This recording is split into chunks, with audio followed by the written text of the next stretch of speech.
So, let's solve problem number 3. A truck and a trailer combination crossing a 12-meter span has axle loads of 10 kilonewton, 20 kilonewton, and 30 kilonewton separated respectively by distances 3 meter and 5 meter. Compute the value of your maximum shear and maximum moment. So for this example, yung mga given natin na mga wheel loads, hindi na sila pare-parehas ng values natin. So for this, we're going to highlight yung mga different concepts natin dealing with 3 moving loads. So for this one, sinabi na yung mga distances to each other is 3 meter and 5 meter respectively. So meaning to say, yung 10 kilonewton natin and the distance between 10 kilonewton and 20 kilonewton is 3 meter.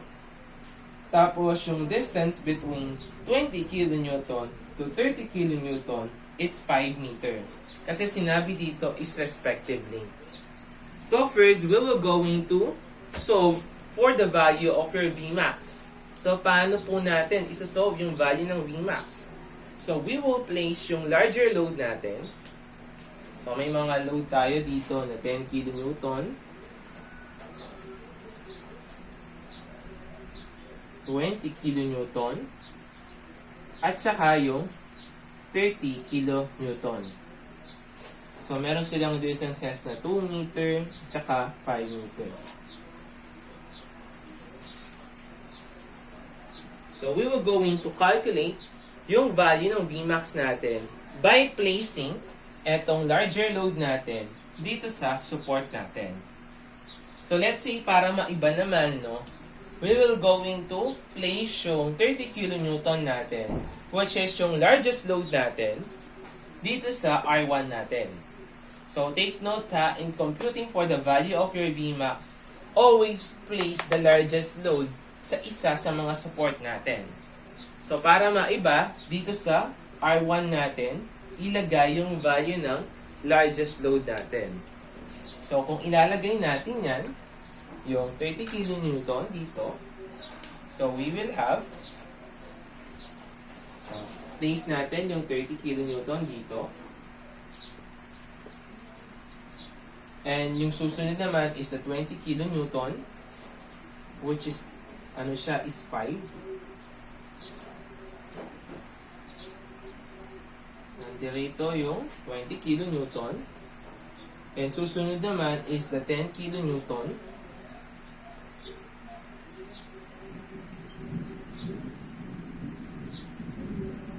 So yung distances nila is dito 5 meter.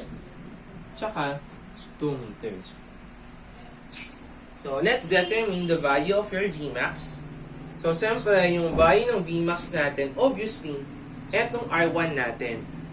Kasi sa R1 natin, nilagay yung largest load natin. So for this one, we're going to consider yung we're going to solve yung R1 natin at saka R2 para lang naman mapakita natin na kung saan mo nilagay yung largest load mo. Yung reaction doon, yun yung Vmax natin. So let's take summation moment at R2 is equals to 0. Clockwise is positive. So we have R1 multiplied by 12 minus etong 30 natin multiplied by 12 minus 20 multiplied by, so meron tayo dito na 5. So that is 7 minus 10 multiplied by,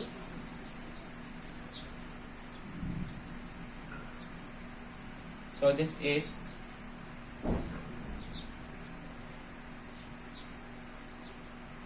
so yung distances between each other pala is 3 meter. So 3 meter pala to.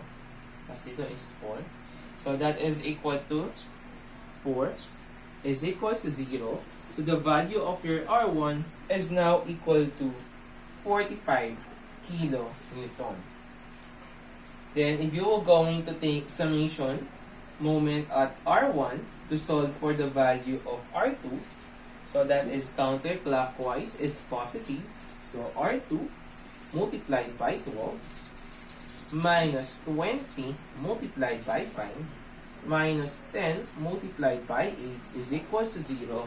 So the value of your R2 is only equal to 15 kilonewton. Therefore, the value of your Vmax is equal to R1, which is equal to 45 kilonewton. So next, we will going to solve for the resultant and its location.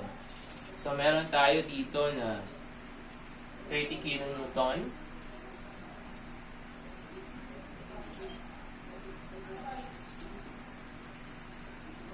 And then, yung susunod naman is 20 kilonewton. Yung distance between each other, that is equal to 5 meter. Then naman, yung susunod naman natin is 10 kilonewton. Yung distance naman between each load, yun naman is 3 meter. So let's calculate for the value of your resultant. So the value of your P is equal to 30 plus 20 plus 10, which is equal to 16 kilonewton. So let's solve naman yung value ng, so sabihin natin this is our wheel A, B, and C. So let's solve for the location. Siyempre magmo-moment tayo at C is equal to 0. So gagawin natin yung 60 natin multiplied by X. So yung P natin somewhere dito siya. Tapos yung distance niya between the largest load is X.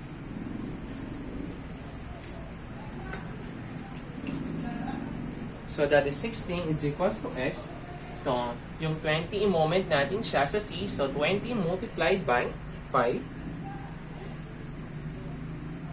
plus 10 multiplied by 8.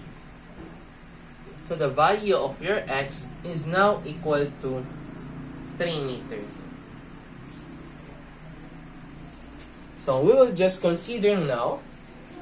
So consider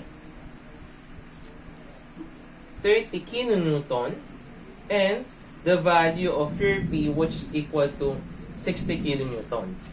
We will going to place yung largest load natin at saka resultant natin dun sa center line ng beam natin. So, for this one,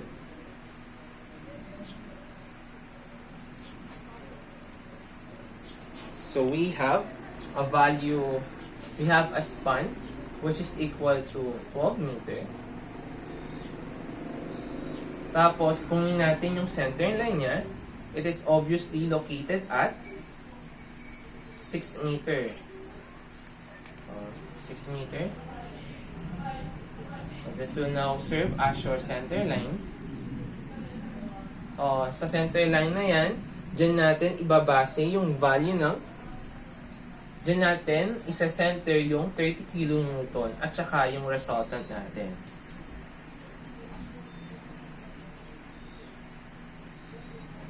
So lalagay natin dito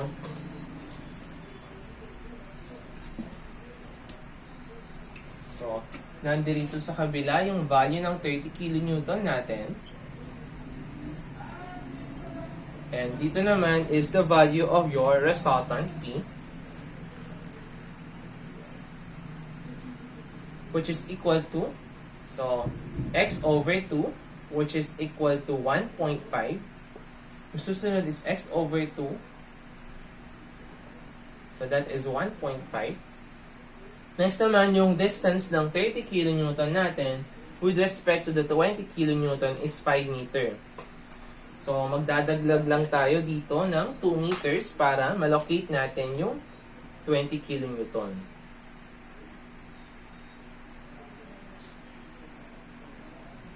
So, nandito yung value ng 20 kilonewton natin.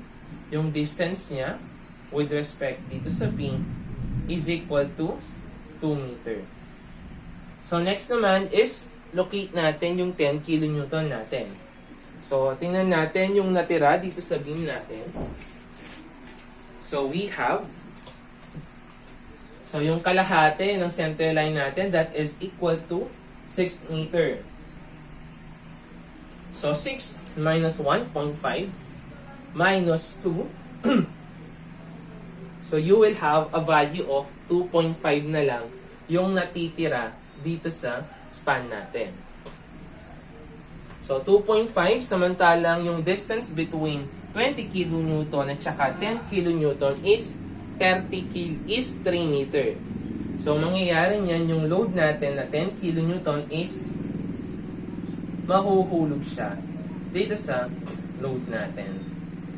So, mahuhulog siya kasi kulang siya ng 0.5 meter. So, yung tendency niyan is, so, this is the value of your R2. Tapos, dito naman yung value ng R1 natin. So, nahulog yung 10 kN natin. So, since 10 kN is no longer on the span,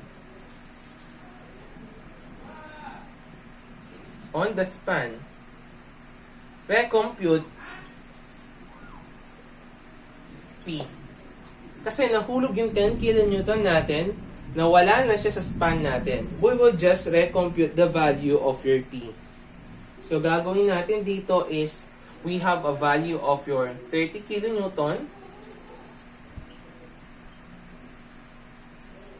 So, may value tayo dito ng 20 kN natin. Kaso, yung gagawin natin yan dito is,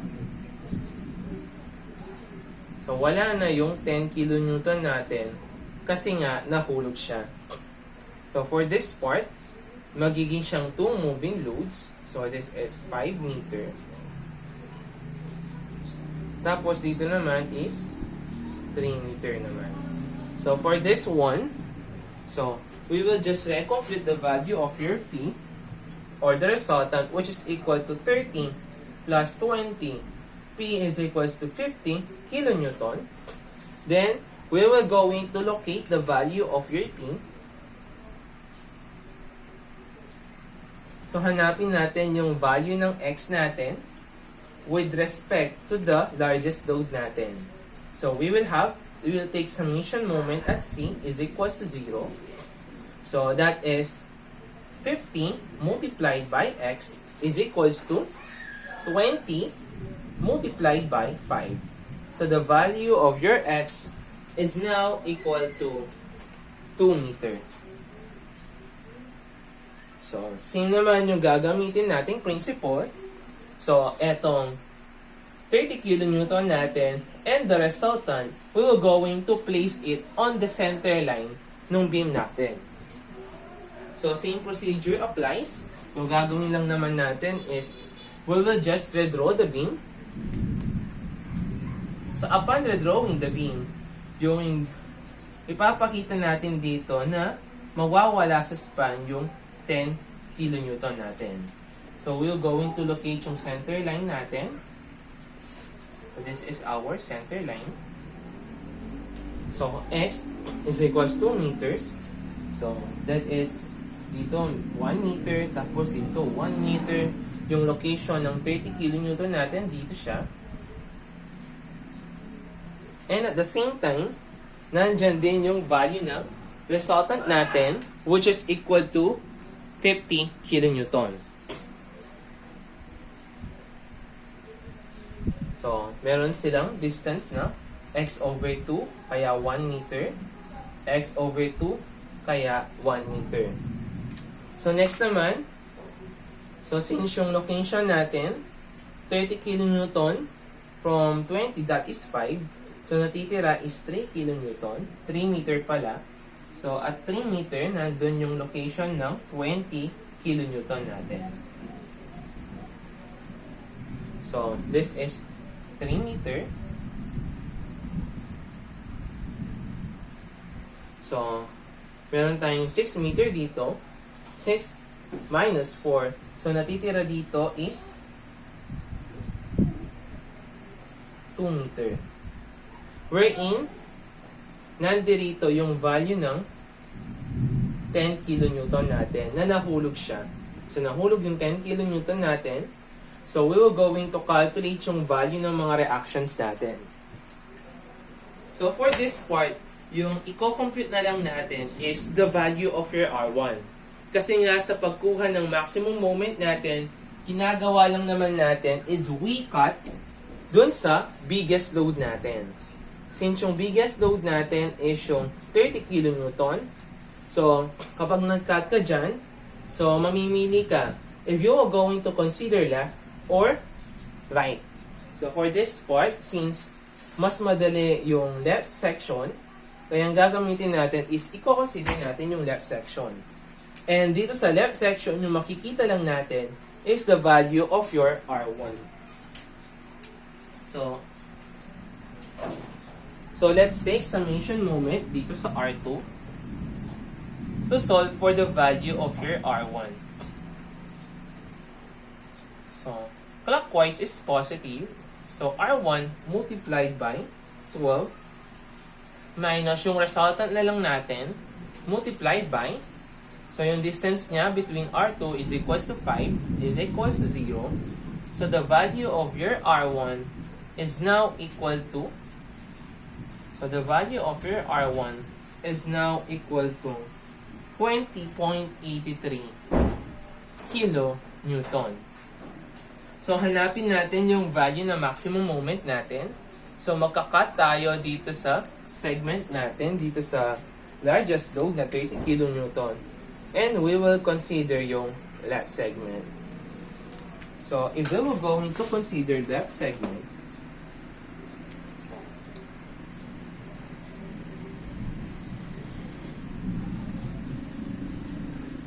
so, meron tayo ditong value ng R1 which is equal to 20.83 kilonewton. Tapos, makakat siya dito sa biggest load natin. Kapag nag-cut siya sa biggest load, yung tendency na mangyari is magkakaroon tayo ng bending at saka shear at that point. So, pag nag-cut tayo dyan, meron tayong bending and yung shear natin. So, for this one, yung consider lang natin is yung bending natin. So, yung distance niya between dito is 5 meter. So, that is 5 meter. So, the value of your M max is equal to 20.83 multiplied by 5. So, M max is now equal to 100.15 kilonewton meter. So ganun yung approach natin upon considering yung value ng M max natin. So, since naging 2 moving loads na lang, yung 3 moving loads natin, so we can calculate for the value of your M max by using yung formula natin, which is equal to M max for 2 moving loads na. For 2 moving loads,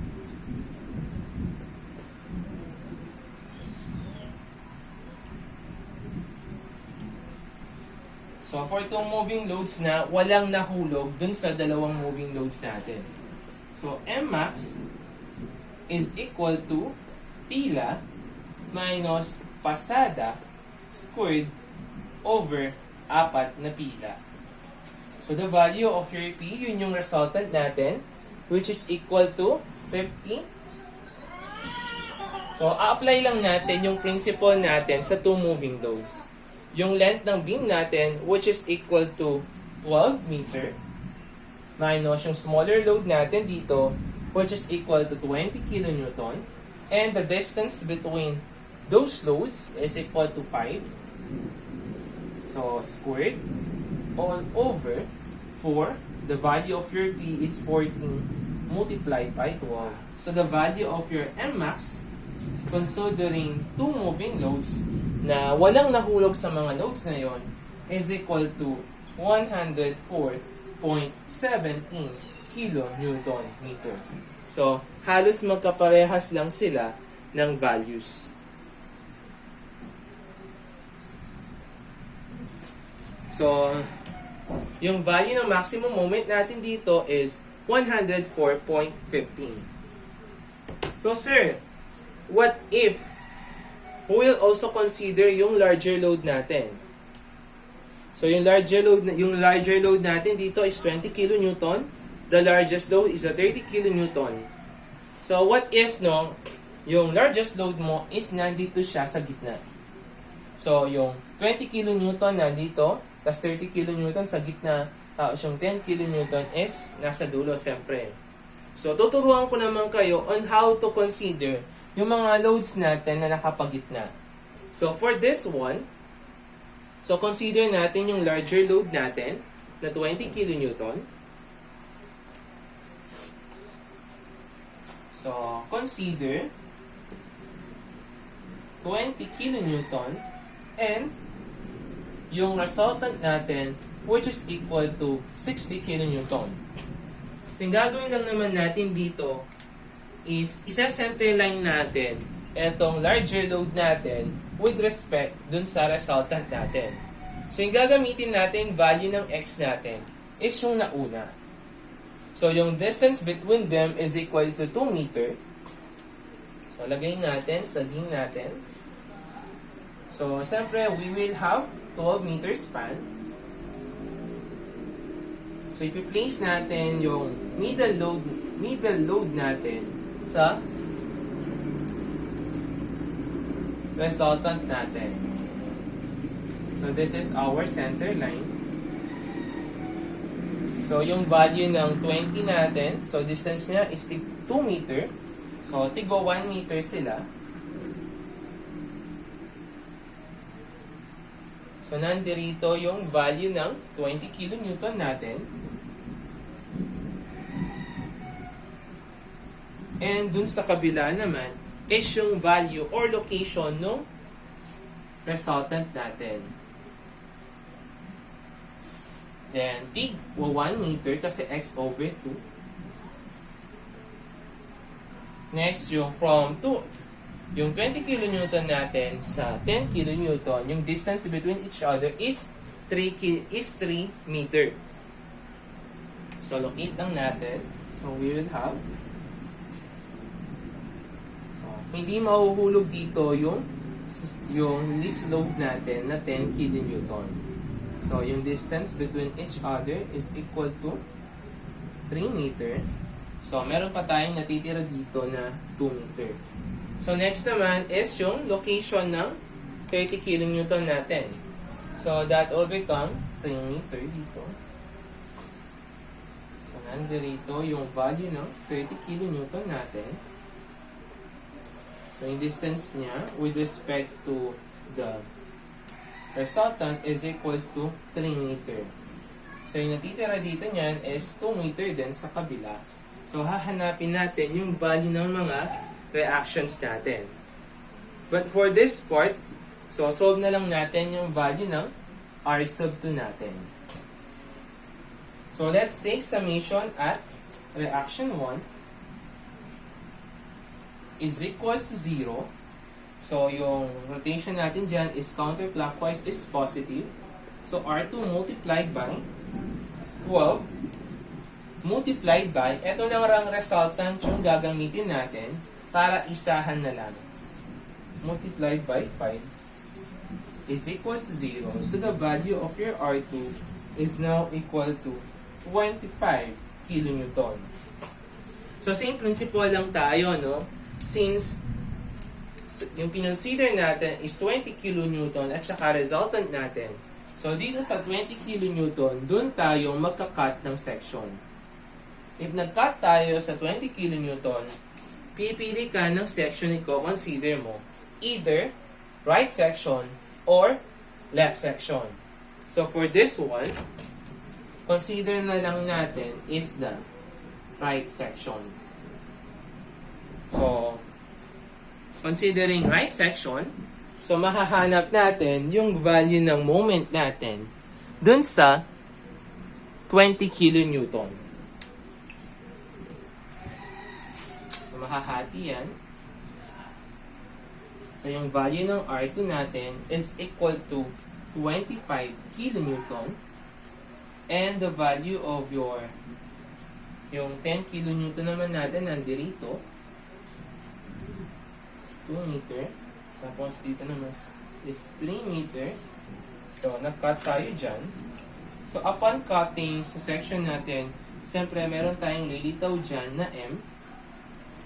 So, sabihin natin that is our M at B.